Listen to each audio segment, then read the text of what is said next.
شبیر اکیلے ہیں،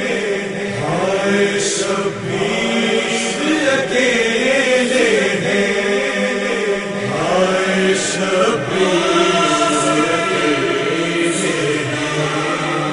ہائے شبیر اکیلے ہیں۔ مومنون گئے اشقیاء میں وارث انبیاء گھر چکا ہے۔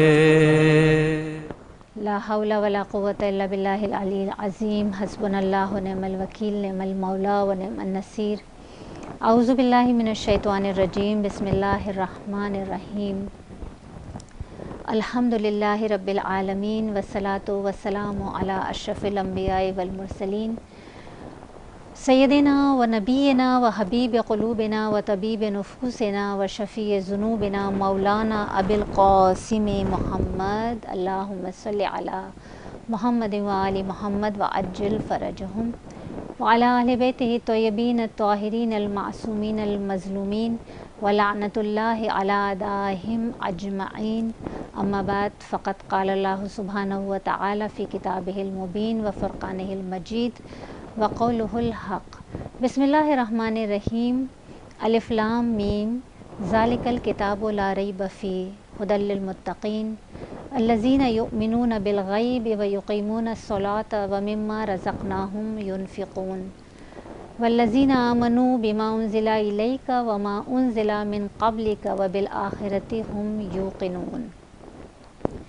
تمام تعریفیں، تمام حمد و ثنا اس ذات باری تعالیٰ کے لیے کہ جو تمام جہانوں کا خلق کرنے والا اور پالنے والا ہے، اور تمام درود و سلام محمد و آل محمد کے لیے کہ جو وجہ تخلیق کائنات ہیں۔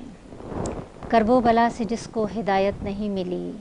بینائی تو ملی بصارت نہیں ملی، اور اس سے بڑا غریب نہیں کائنات میں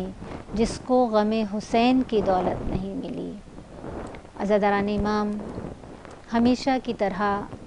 آج بھی اپنی مجلس کا آغاز کرنا چاہوں گی اپنے وقت کے امام زمانہ علیہ السلام کے ذکر مبارک سے، اس لیے کہ بار بار دہراتی ہوں کہ فرش عزا پر آ کر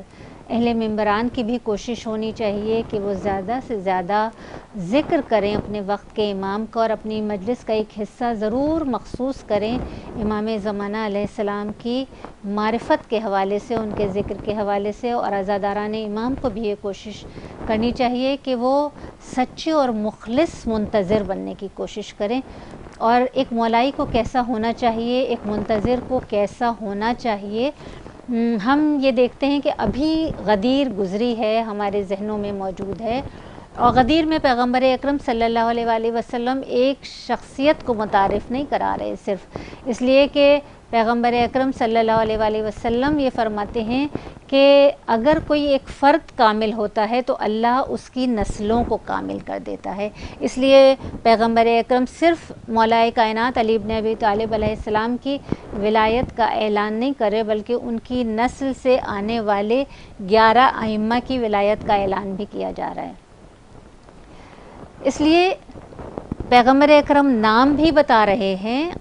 جو آخری حجت تک جتنے بھی امام آئیں گے سب کے نام بھی بتا رہے ہیں اور سب کی صفات بھی بتا رہے ہیں، اس لیے کہ جب آخری زمانہ ہوگا، جب آخری اللہ کی حجت پردہ غیبت میں ہوگی، تو اس وقت رسول جانتے تھے کہ بہت سارے لوگ جھوٹی امامت کا دعویٰ کریں گے۔ تو جب صفات اس لیے بتائیں کہ نام تو بہت سارے لوگ رکھ سکتے ہیں، لیکن صفات الہیہ کا بیک وقت کسی غیر معصوم میں جمع ہونا یہ ممکن نہیں ہو سکتا۔ صفات الہیہ یہ اللہ کی ودیت کی ہوئی صفات ہوتی ہیں، اور یہ معصوم میں ہی یہ تمام صفات ایک وقت میں جمع ہو سکتی ہیں۔ تو لہٰذا پیغمبر اکرم صفات بتا کر جا رہے ہیں کہ جو آخری امام آئے گا اس میں اس سے پہلے والے تمام 11 ائمہ کی صفات بیک وقت موجود ہوں گی۔ تو بس آیت اللہ تقی بہجت کا یہ جملہ میں بیان کرتی چلوں، اس کے بعد اپنے موضوع سے متصل ہو جاؤں کہ آیت اللہ تقی بہجت فرماتے ہیں کہ منتظر کو بنایا نہیں جاتا، منتظر خود کو خود منتظر کرتا ہے، اور وہ اس طرح کہ اس کو خود کو خود بدلنے کی کوشش کرنی ہوتی ہے، اور جب وہ خود کو خود بدلنے کی کوشش کرتا ہے تو پھر اللہ اسے اپنے ہاتھوں سے سنوارنا شروع کر دیتا ہے۔ تو بس ہمیں کوشش کیا کرنی ہے کہ ہمیں عمل کی منزل پر آنا ہے، فقط فرش عزا پر آ کر الاجل الاجل نہیں پکارنا، بلکہ عمل کر کے بتانا ہے۔ اور ہم میں سے ہر ایک مشتاق رہتا ہے کہ ہم اپنے وقت کے امام کی زیارت کر لیں، اور اس کے لیے بہت سارے وظائف بھی موجود ہیں۔ زیارت عاشوراء کا عمل ہے، اور بہت سارے ایسے وظیفے ہمیں ائمہ معصومین نے بتائے ہیں کہ جن کو پڑھنے سے ہمیں زیارت ہو سکتی ہے ہمارے وقت کے امام کی۔ اور بہت سارے لوگوں نے زیارت کی ہے، جن میں صرف یہ نہیں ہے کہ مراجعین یا مجتہدین یا بہت بڑے بڑے علماء ہیں، ایک عام انسان بھی اپنے وقت کے امام کی زیارت کر سکتا ہے۔ تو اس کے لیے یہ واقعہ تاریخ میں موجود ہے کہ علامہ مجلسی کے والد صاحب ایک مرتبہ ایک وظیفہ کر رہے تھے، اور وہ جا کے مسجد جمکران میں وہ ہر جمعرات کو وہ جا کر ایک عمل کرتے تھے اور زیارت عاشوراء کا، اور مختلف چلے کاٹتے تھے کہ انہیں وقت کے امام کی زیارت ہو جائے۔ اب جب 39واں جب وہ آیا، جب شب جمعہ آئی، تو اس وقت وہ جب اپنا وظیفہ کر رہے تھے تو ان کو ایسا محسوس ہوا کہ ایک نور ساطع ہو رہا ہے کھڑکی سے، تو وہ باہر تشریف لے گئے اور انہوں نے دیکھا کہ یہ مصدر کیا ہے اس نور کا، کہاں سے یہ نور ساطع ہو رہا ہے۔ تو انہوں نے دیکھا کہ ایک جگہ ایک جنازہ رکھا ہوا ہے اور امام زمانہ امام عصر علیہ السلام نماز جنازہ پڑھا رہے ہیں۔ ان کو زیارت ہوئی امام زمانہ علیہ السلام کی، تو انہوں نے پوچھا امام وقت سے جا کر کہ یہ کون ہے جس کا آپ جنازہ پڑھا رہے ہیں؟ تو انہوں نے کہا ایک مومنہ ہے۔ اب وہ حیران ہو کے کہتے ہیں کہ اس مومنہ نے آخر ایسا کیا عمل کیا کہ آپ اس کی نماز جنازہ پڑھانے کے لیے آئے ہیں؟ تو امام زمانہ علیہ السلام نے فرمایا کہ جس وقت ایران میں حجاب پر پابندی تھی اور شاہ ایران کے زمانے میں، تو اس وقت یہ جو مومنہ تھی یہ 7 سال تک اپنے گھر سے باہر نہیں نکلی، حتیٰ کہ ضروری کام کے لیے بھی باہر نہیں نکلی۔ اتنا اس نے اپنے حجاب کی حفاظت کی، اپنے پردے کی حفاظت کی کہ اس نے گھر سے باہر قدم نہیں رکھا۔ تو امام زمانہ علیہ السلام فرماتے ہیں کہ اپنے عمل کو ایسا بنا لو، جب تم اپنے عمل کو ایسا بنا لو گے تو پھر تمہیں کسی چلہ کاٹنے کی ضرورت نہیں ہوگی، کسی وظیفے کو پڑھنے کی ضرورت نہیں ہوگی، تمہیں ہماری زیارت کے لیے آنے کی ضرورت نہیں ہوگی، ہم خود تمہاری زیارت کے لیے تمہارے پاس آ جائیں گے۔ تو یقیناً اس واقعے سے ہمیں ایک تو یہ پیغام ملتا ہے کہ ہمیں صرف زبان سے الاجل الاجل نہیں کہنا، ہمیں عمل کی منزل پر آنا ہے، اور دوسرا یہ کہ ہم مومنات کے لیے اس میں یہ پیغام ہے کہ حجاب کی کتنی اہمیت ہے۔ امام زمانہ علیہ السلام سے اگر ہم محبت کا دعویٰ کرتے ہیں، اگر ہم ان کی زیارت کے مشتاق ہیں، تو ہمیں پتہ ہونا چاہیے کہ یہ جو حجاب ہے، جو یہ چادر ہے ہمارے سروں پہ، اسے ہم بوجھ سمجھ کے اپنے سروں پر نہ رکھیں بلکہ کراؤن سمجھ کے رکھیں۔ پراؤڈ فیل کریں کہ جب ہم حجاب میں ہم باہر آئیں تو ہم پراؤڈ فیل کرتے ہوئے باہر آئیں، اپنے آپ کو شرمندگی کی کیفیت سے نہ گزرنے دیں کہ لوگوں کے سامنے ہمیں شرمندگی کا احساس ہو رہا ہو، اس لیے کہ امام وقت کو اتنی پسند ہے، امام وقت اتنا خوش ہوتے ہیں کہ وہ جنازہ پڑھنے آ جایا کرتے ہیں۔ تو بس اپنے موضوع سے متصل ہو جاؤں اس دعا کے ساتھ کہ پروردگار عالم ہمیں ہمارے وقت کے امام کے سچے ناصران میں شامل کر دے، ان کے سچے خدمت گزاروں میں شامل کر دے، ہمیں ہماری اولاد کو، ہماری آنے والی نسلوں کو امام زمانہ کا سچا خدمت گزار بنا دے، سچا اطاعت گزار بنا دے۔ اس دعا کی قبولیت کے لیے ایک درود پڑھ لیتے ہیں سب مل کر، اللہم صلی علی محمد و آل محمد وعجل فرجہم۔ ابتدا میں میں نے سرنامہ کلام میں سورہ بقرہ کی ابتدائی آیات کی تلاوت کا شرف حاصل کیا کہ جس میں پروردگار عالم ارشاد فرما رہا ہے، الف لام میم ذالک الکتاب لا ریب فیہ، کہ یہ وہ کتاب ہے کہ جس میں ریب کی، شک کی، ڈاؤٹ کی کوئی گنجائش نہیں ہے، ھدی للمتقین، اور ہدایت کرتی ہے متقین کو، تقوی کی راہ پر چلنے والوں کو، اور الذین یؤمنون بالغیب، وہ لوگ جو ایمان لائے ہیں غیب پر، ویقیمون الصلاۃ، اور جو نماز کو قائم کرتے ہیں۔ وَمِمَّا رَزَقْنَاهُمْ يُنْفِقُونَ، اور اللہ کی راہ میں انفاق کرتے ہیں، اپنے رزق میں سے خرچ کرتے ہیں۔ وَالَّذِينَ آمَنُوا بِمَا أُنزِلَ إِلَيْكَ، اور جو کچھ ہم نے اپنے رسول پر نازل کیا اس پر ایمان رکھتے ہیں، اور جو ان سے قبل نازل کیا اس پر بھی ایمان رکھتے ہیں۔ وَبِالْآخِرَةِ هُمْ يُوقِنُونَ، اور آخرت پر یقین رکھتے ہیں۔ اب پروردگار عالم اس کتاب میں جو شروع کر رہا ہے اس جملے سے کہ اس میں شک کی کوئی گنجائش نہیں ہے، کوئی ریب نہیں ہے۔ ہمارا وجود ہم سب جانتے ہیں کہ ایک ہمارا ظاہری وجود ہے اور ایک ہمارا باطنی وجود ہے۔ جو ہمارا ظاہری وجود ہے وہ نشو و نما پاتا ہے، وہ قوت پاتا ہے اس رزق سے جو پروردگار عالم نے عطا کیا ہے، اور وہ جو ہمارا باطنی وجود ہے وہ کسی سے پرورش پاتا ہے یا قوت پاتا ہے، طاقت پاتا ہے تزکیہ نفس سے۔ یعنی جب ہم اپنے نفس کا تزکیہ کرتے ہیں، جب ہم اللہ پر اپنے یقین کو، اپنے توکل کو، اپنے تیقن کو جب بڑھانے کی کوشش کرتے ہیں تو پھر ہمارا باطن قوی ہوتا ہے، ہماری روح قوی ہونا شروع ہو جاتی ہے۔ تو اسی لیے کہ یہ یقین جو ہے نا، اس مناسبت سے میری آج کی مجلس کا موضوع بھی یہی ہے کہ یقین کامل۔ تو جب یقین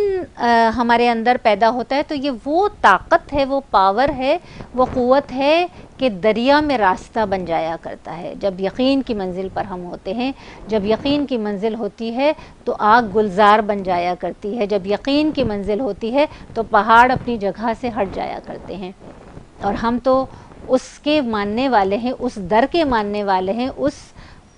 ہستی کے عاشق ہیں جو یہ کہتا ہوا نظر آتا ہے، یہ دعویٰ کرتا ہوا نظر آتا ہے کہ اگر میرے سامنے سے تمام حجابات کو ہٹا دیا جائے تب بھی مجھ علی کے ایمان اور یقین میں ذرہ برابر بھی فرق نہیں آ سکتا۔ تو حضرتان امام، یقین کو اگر سمجھنا ہے تو پھر شک کو بھی سمجھنا پڑے گا، کیونکہ ہر چیز کا ایک اپوزٹ ہوتا ہے، ایک ضد ہوتی ہے نا، جیسے دن کی ضد ہے رات، یا اجالے کی ضد ہے اندھیرا، اسی طرح یقین کی ضد ہے شک۔ اور شک کے بارے میں کتاب غرر الحکم میں یہ روایات موجود ہیں کہ شک جو ہے، الشک کو ثمرۃ الجہل، شک جہالت کا ثمرہ ہے۔ اور اس سے نقصان کیا ہوتا ہے، اس کے اثرات کیا ہوتے ہیں کہ الشک کو یحبط الایمان، شک ایمان کو برباد کر دیتا ہے۔ الشک کو یطفئ نور القلوب، شک دلوں کے نور کو بجھا دیا کرتا ہے۔ تو اسی لیے پروردگار عالم جب اس کتاب کی ابتدا کر رہا ہے، کتاب الہی کی، تو اس طرح نہیں کر رہا کہ یہ معرفت کی کتاب ہے، یہ ہدایت کی کتاب ہے، یہ علم کی کتاب ہے، یہ رحمت کی کتاب ہے، یہ کتاب الہی ہے۔ نہیں، پہلا جملہ، پہلی آیت کیا ہے کہ ذالک الکتاب لا ریب فیہ، کہ اس میں کوئی شک کی گنجائش نہیں ہے، کوئی ریب نہیں ہے۔ یعنی اگر اس کتاب سے ہدایت حاصل کرنا چاہتے ہو تو پہلے شک کو برطرف کر دو، پہلے یقین کی منزل پر آؤ۔ جب یقین کی منزل پر آؤ گے تو پھر یہ کتاب ہدایت کرے گی۔ یہ کتاب متقین کی ہدایت کرتی ہے، یہ کتاب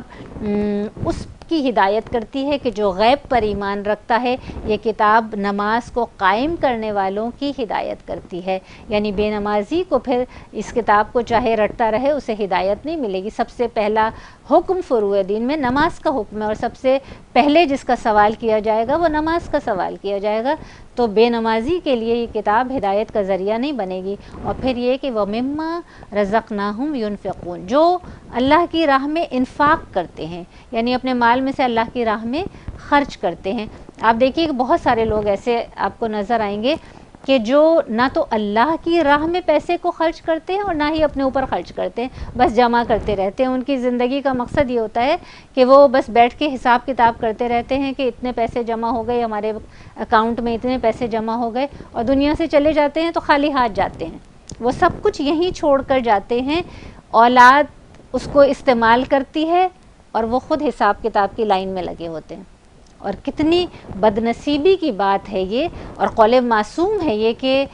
اس طرح کے لوگ کہ جو دنیا میں خرچ نہیں کرتے، نہ اللہ کی راہ میں خرچ کرتے، نہ اپنی راہ میں خرچ کرتے، فقیروں کی جیسی زندگی گزارتے ہیں، اور وہاں جب اللہ کے پاس پہنچتے ہیں تو امیروں والا حساب کتاب دے رہے ہوتے ہیں۔ تو یہ بڑی بدنصیبی کی بات ہے۔ تو یقین کی منزل آخر میں پروردگار عالم اس آیت میں یہی ارشاد فرما رہا ہے کہ جو آخرت پر یقین رکھتے ہیں، یعنی یہ ساری صفات کس کی صفات ہیں؟ مومنین کی صفات ہیں، کہ وہ تقویٰ کی منزل پر ہوتا ہے، وہ غیب پر یقین رکھتا ہے، وہ اللہ کی راہ میں انفاق کرتے ہیں، وہ نماز کو قائم کرتے ہیں، وہ جو رسول پر نازل ہوا اس پر ایمان رکھتے ہیں، رسول سے قبل جو کچھ جتنی بھی ڈیوائن بکس ہیں سب پر ایمان رکھتے ہیں، جو صحیفے نازل ہوئے سب پر ایمان رکھتے ہیں، اور پھر آخرت پر یقین رکھتے ہیں۔ اور یقین کی جو کیفیت ہے اس کو امام جعفر صادق علیہ السلام اللہم صلی علی محمد وآل محمد وعجل فرجہم میرے مولا سرہا بیان فرماتے ہیں کہ ایمان اسلام سے بڑا درجہ ہے، اور پھر ایمان سے جب بلند درجے کی بات ہوتی ہے تو وہ تقویٰ ہے، اور پھر تقویٰ سے بھی جو بڑا درجہ ہے وہ یقین ہے۔ یعنی انسان پہلے اسلام میں داخل ہوتا ہے، پھر پروموشن ہوتی ہے تو ایمان کے درجے تک پہنچتا ہے، پھر مزید پروموشن ہوتی ہے تو اپنے اعمال میں تقویٰ کو اختیار کرنا شروع کر دیتا ہے، اور جب تقویٰ کا راستہ اختیار کر لیتا ہے تب اللہ اسے یقین کی منزل پر لانا شروع کر دیتا ہے، پھر اس کے قلب میں یقین پیدا ہونا شروع ہو جاتا ہے، پھر وہ اللہ پر توکل کرنا سیکھ لیتا ہے، اللہ پر تیقن کرنا سیکھ لیتا ہے، اور اپنے معاملات کو پھر وہ اللہ کے سپرد کرنا شروع کر دیتا ہے۔ یعنی جب بھی کبھی وہ خود کو بے بس محسوس کرتا ہے تو وہ یہ کہہ کے کہ افوض امری الی اللہ ان اللہ بصیر بالعباد، کہ میں اپنا معاملہ اللہ کے سپرد کرتا ہوں، اور بے شک اللہ اپنے بندوں سے سب سے بہتر باخبر ہے۔ تو ہمیشہ یاد رکھیے گا کہ کبھی بھی زندگی میں کسی انسان پر بھی ظلم کرتے وقت، اس کو تکلیف پہنچاتے وقت، اسے کسی درد سے گزارتے وقت اس بات سے ڈریے گا کہ کہیں ایسا نہ ہو کہ وہ انسان اتنا بے بس ہو، آپ کے سامنے تو کمزور ہو، آپ سے بدلہ نہ لے سکتا ہو، لیکن اپنے معاملے کو اللہ کے سپرد کر دے بے بسی کے عالم میں۔ اس لیے کہ اگر کسی نے اپنا معاملہ اللہ کے سپرد کر دیا نا، کسی ظالم سے خود بدلہ لینے کی طاقت نہ رکھتے ہوئے، تو پھر وہ ظالم کہیں کبھی نہیں رہتا، پھر اس کی دنیا بھی برباد ہے اور اس کی آخرت بھی برباد ہے۔ تو ہمیشہ اس بات سے ہمیں ڈرتے رہنا چاہیے۔ اب یقین کی جو بات ہے تو یقین کی منازل ہیں، وہ بھی بیان کرتی چلوں کہ یقین کی قسمیں ہیں، 3 قسمیں ہیں یقین کی: علم الیقین، عین الیقین اور حق الیقین۔ علم الیقین کیا ہے؟ کہ اگر میں کہیں راستے سے گزر رہی ہوں اور میں دیکھوں کہ کہیں دھواں اٹھ رہا ہے، اب مجھے آگ نظر نہیں آ رہی، صرف دھواں اٹھتا نظر آ رہا ہے، تو یہ علم الیقین ہے کہ میں یہ سمجھ لوں گی کہ یہ انڈرسٹوڈ ہے کہ یہ دھواں جو اٹھ رہا ہے اس کا مطلب ہے کہ کہیں آگ لگی ہوئی ہے۔ پھر عین الیقین کی منزل کیا ہے؟ کہ جو میں نے دھواں اٹھتا ہوا دیکھا ہے میں اس کے مصدر کو بھی دیکھ لوں، یعنی اس آگ کو بھی دیکھ لوں کہ آگ جل رہی ہے اور اس آگ سے دھواں اٹھ رہا ہے، تو یہ عین الیقین ہے۔ اور پھر حق الیقین کی کیفیت کیا ہوتی ہے؟ کہ جب ہم اس مصدر کو بھی دیکھ لیں، دھواں اٹھتے ہوئے بھی ہم نے دیکھ لیا، آگ جلتی ہوئی بھی دیکھ لی، اب ہم اس آگ کے اتنا قریب پہنچ جائیں کہ ہم اپنے جسم پر اس کا لمس محسوس کریں، اس کی تپش کو محسوس کر رہے ہوں، تو وہ حق الیقین کی کیفیت ہے۔ تو یہ 3 قسمیں ہیں یقین کی۔ اور عزاداران امام، ہم جب اللہ کی ذات پر یقین کو حاصل کرنا چاہتے ہیں، عقیدہ توحید کو مضبوط کرنا چاہتے ہیں، اللہ پر توکل کو بڑھانا چاہتے ہیں، تو ہمیں کس کا سہارا لینا پڑتا ہے؟ کہ ہم مخلوق کو دیکھ کر خالق کو پہچانتے ہیں۔ ہم ہواؤں کو چلتا دیکھتے ہیں، ہم بارش کو برستا دیکھتے ہیں، ہم سورج چاند کو طلوع اور غروب ہوتے دیکھتے ہیں، تو ہم ان مخلوقات کو دیکھ کر اپنے خالق پر یقین کرتے ہیں، ہمارا یقین بڑھتا ہے۔ مگر کچھ ہستیاں ایسی بھی ہیں کہ جنہیں اللہ نے ان تمام مخلوقات کو خلق کرنے سے پہلے ان کے نور کو خلق کیا ہے۔ تو اللہ پروردگار عالم اپنی عزت و جلال کی قسم کھا کر کہتا نظر آتا ہے کہ وعزتی و جلالی انی ما خلقت سماء مبنیۃ ولا ارضا مدھیۃ ولا شمسا مضیۃ ولا قمرا منیرا ولا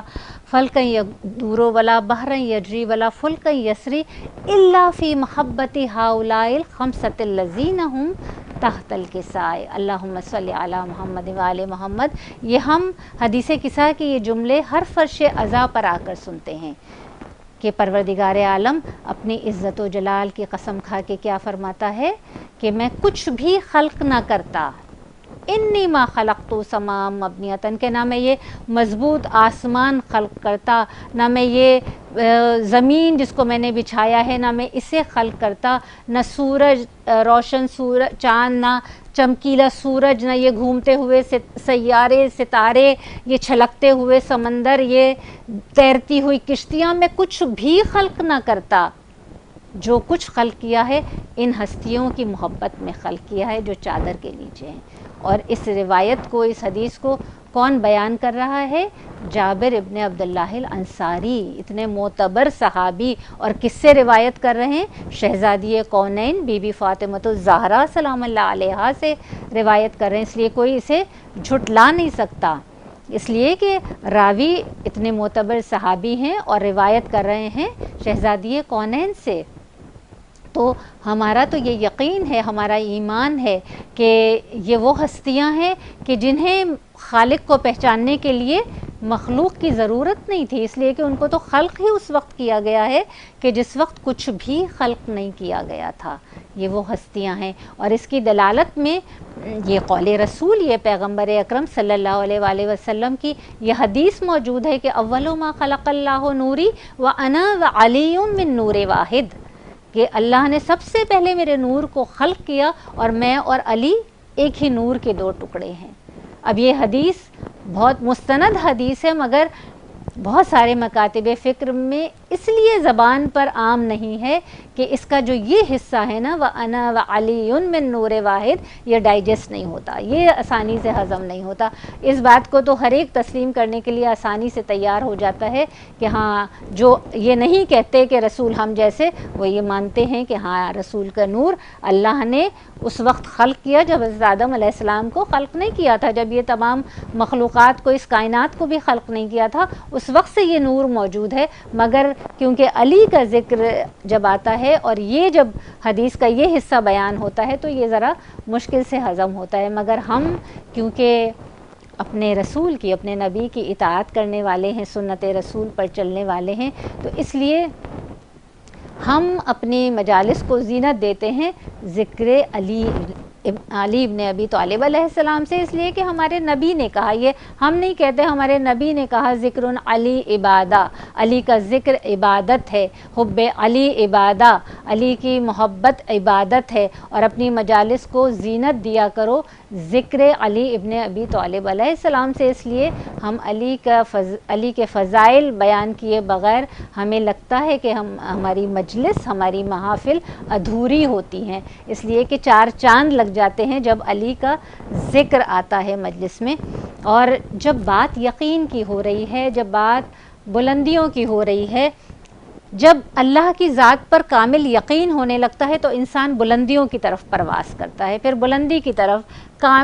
کمال کی منزل تک پہنچنے لگتا ہے. اور جب بلندی کی بات آتی ہے تو جب چاہے وہ ذکر کی بلندی ہو، فکر کی بلندی ہو، نفس کی بلندی ہو، معرفت کی بلندی ہو، علم کی بلندی ہو، تو بس ایک ہی نام ذہن میں آتا ہے. اس لیے کہ علی کے تو نام کے معنی ہی بلندی کے ہیں، اور یہ واحد علی کا نام ہے کہ جو اس میں الہی بھی ہے. علی کے نام کے معنی بلندی کے ہیں، اور ہر بلندی اس بلندی کے آگے ہیچ نظر آتی ہے. اس لیے کہ جب یہ بات آتی ہے، جب بلندی کی بات آتی ہے، علی کے نام کے معنی کی بات آتی ہے، تو خود بخود زبان پر یہ جملے جاری ہو جاتے ہیں کہ علی کا نام بھی علی، علی کا کام بھی علی، علی کا مقام بھی علی، علی کا مزاج بھی علی، علی کی معراج بھی علی، علی کا ذکر بھی علی، علی کی فکر بھی علی، علی کی گفتار بھی علی، علی کا معیار بھی علی، علی کا کردار بھی علی، علی کی تلوار بھی علی، علی کی مسجد بھی علی، علی کا منبر بھی علی، علی کی مسند بھی علی، علی کا محضر بھی علی، علی کا نبی بھی علی، اور علی کا خدا بھی علی. تو علی اس میں الہی ہے، علی کی بادشاہی ہے. ہر ایک میزان میں تولا، زباں کے ساتھ دل بولا، علی مولا، علی مولا. تو جب ہم علی کا ذکر کرتے ہیں اور یقین کی بات ہوتی ہے، تو اسی لیے میں نے جو ابتدا میں کہا کہ میرے مولا ہی یہ دعویٰ کرتے نظر آتے ہیں کہ اگر میرے سامنے سے تمام حجابات کو ہٹا دیا جائے تو علی کے ایمان میں، علی کے یقین میں ذرہ برابر بھی فرق نہیں آ سکتا۔ تو بس اس چیز کو گرہ میں باندھ لیجئے کہ علم کی اگر بات ہوتی ہے تو علم بہت سارے لوگوں کا ایک جیسا ہو سکتا ہے، لیکن جب یقین کی بات ہوتی ہے تو یقین کی کیفیت سب کی ایک جیسی نہیں ہوتی۔ یہ ہمیں علم ہے کہ ہاں اللہ ایک ہے، یہ ہمیں علم ہے کہ جنت ہے، جہنم ہے، موت یقینی ہے، ہمیں قبر میں جانا ہے، قبر میں اترنا ہے، برزخ کی منزلوں کو طے کرنا ہے، تو یہ سب کچھ اس کا ہمیں علم ہے۔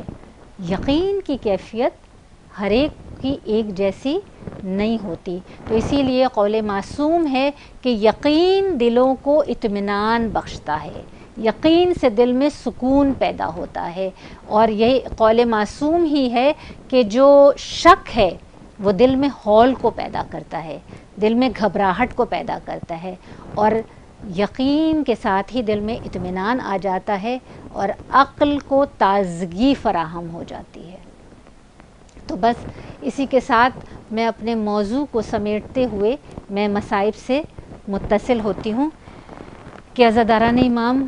بے شک یہ وہ ایام ہیں کہ جو فقط گریے کے ایام ہیں۔ اس وقت مجھے بہت ساری مومنات جو سن رہی ہوں گی، اس میں کوئی کسی کی ماں ہوگی، کوئی کسی کی بیٹی ہوگی، کوئی کسی کی بہن ہوگی۔ عزادارو، آج مجھے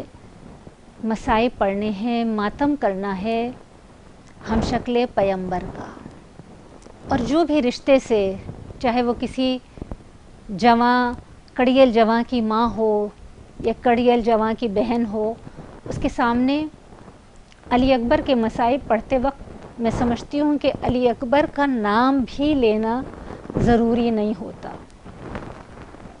محض علی اکبر کا تصور ہی کافی ہے گریہ کرنے کے لیے، ہماری آنکھوں کو تر کرنے کے لیے علی اکبر کا تصور بہت ہے۔ عزیزان امام، کیسا ہم شکل پیمبر ہے یہ حسین کا کڑیل جوان کہ ایک عیسائی نے ایک مرتبہ خواب میں دیکھا کہ حضرت عیسیٰ علیہ السلام اس سے کہہ رہے ہیں کہ اگر تو راہ ہدایت پر قائم رہنا چاہتا ہے تو مدینہ جا اور وہاں آخری نبی کے فرزند کے ہاتھ پر بیعت کر، اور جو کچھ وہ تجھے دیں اسے قبول کر لے، تو تو یقیناً راہ ہدایت پر قائم رہے گا مرتے وقت تک۔ عزاداروں، وہ عیسائی مدینہ آتا ہے اور امام حسین سے ملاقات کرتا ہے۔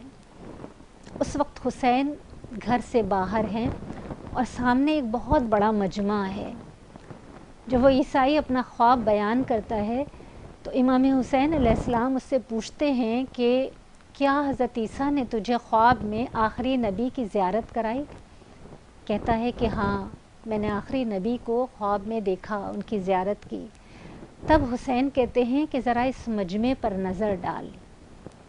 اور دیکھ کہ تو پہچان سکتا ہے کہ جس کی تو نے زیارت کی تھی۔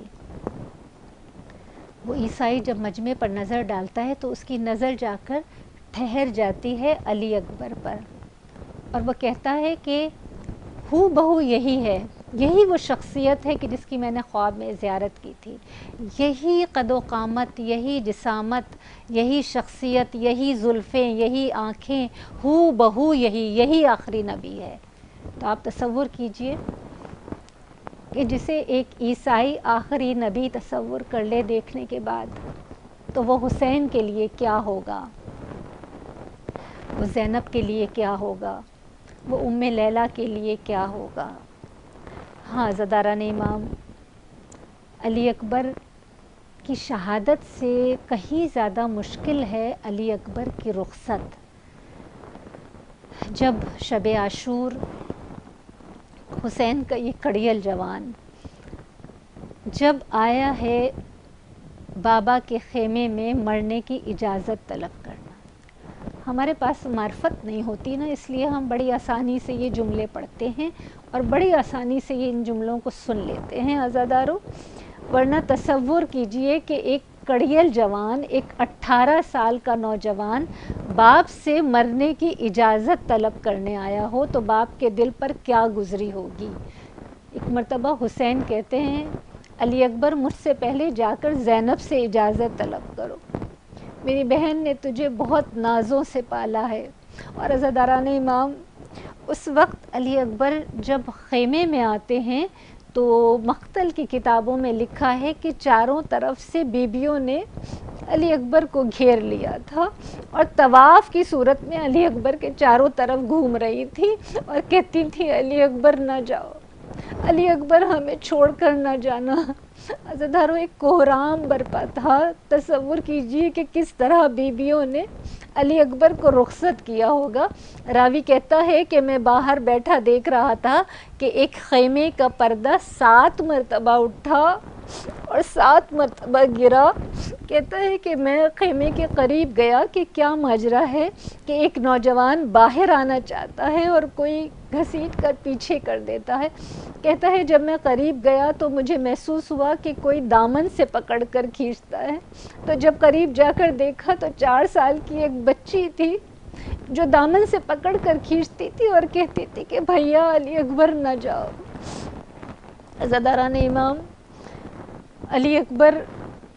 کی جس وقت شہادت ہوئی اور شہادت سے پہلے جب حسین علی اکبر کے سرہانے بیٹھے ہیں تو ایک مرتبہ حسین نے علی اکبر سے کہا علی اکبر بیٹا کوئی آخری خواہش ہے، کوئی حسرت ہے دل میں تو بابا کو بتاؤ۔ علی اکبر نے کہا ہاں بابا ایک آخری خواہش ہے، آپ اگر پوری کر دیں تو کہا ہاں بیٹا بتاؤ کیا خواہش ہے۔ تو علی اکبر نے کہا تھا کہ بابا جاتے وقت اپنی بہن صغرا کی ایک مرتبہ زیارت کرنا چاہتا ہوں۔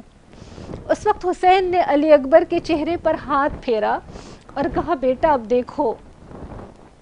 علی اکبر کو مدینہ نظر آنا شروع ہوا، ایک مرتبہ نانا کا روضہ نظر آیا، ایک مرتبہ بی بی فاطمہ کی لحد نظر آئی، کہا بابا مدینہ نظر آ رہا ہے، رسول خدا کا روضہ نظر آ رہا ہے، بی بی فاطمہ کی لحد نظر آ رہی ہے مگر صغرا نظر نہیں آتی۔ ایک مرتبہ پھر حسین نے علی اکبر کے چہرے پر ہاتھ پھرایا اور ایک مرتبہ پھر کہا بیٹا علی اکبر اب دیکھنا شروع کر دو۔ اب جب علی اکبر نے دیکھنا شروع کیا عزاداروں ایک چیخ بلند ہوئی۔ حسین نے پوچھا علی اکبر کیا دیکھا؟ تو کہا بابا میں جس جگہ اپنے قدموں کے نشان کو چھوڑ کر آیا تھا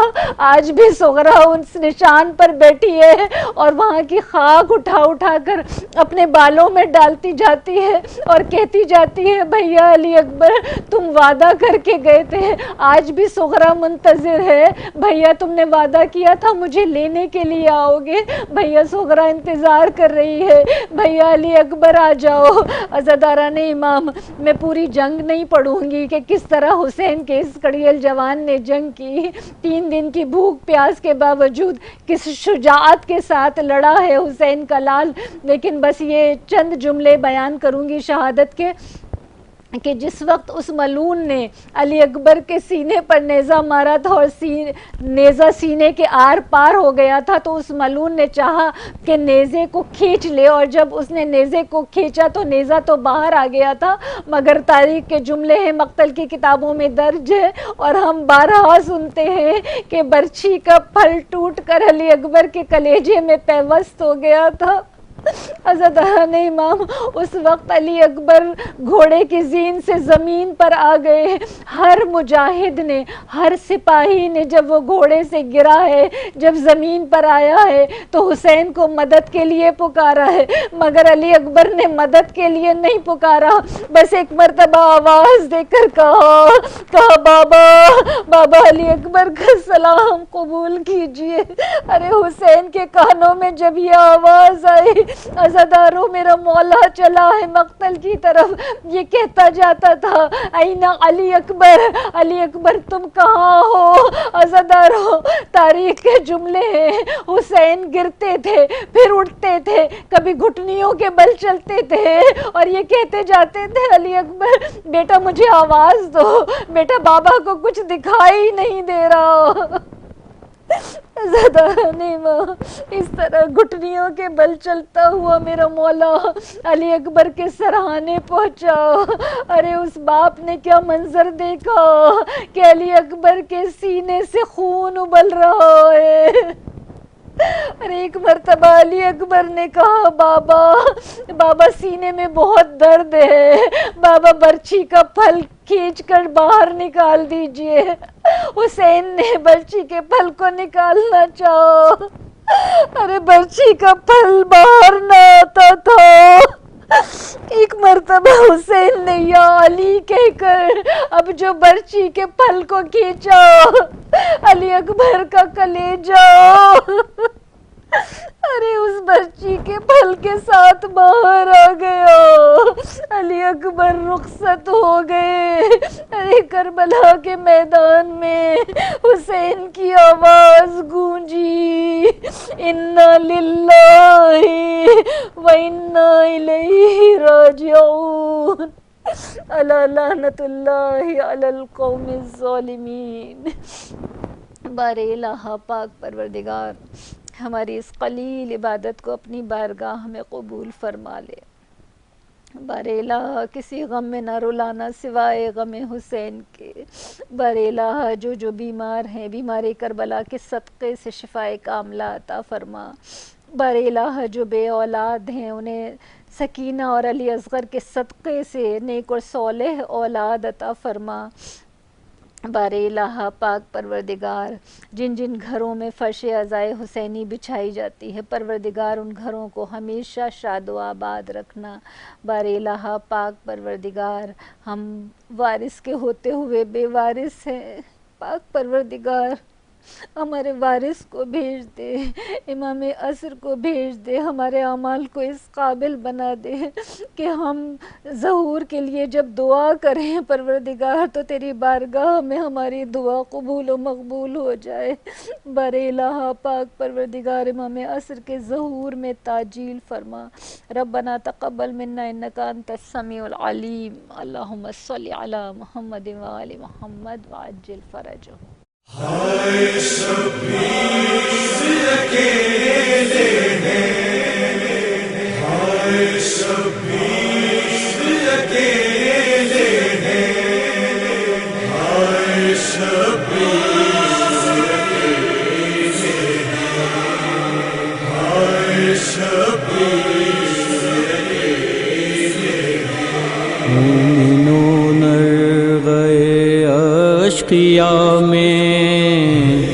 وارث انبیاء گھر چکا ہے.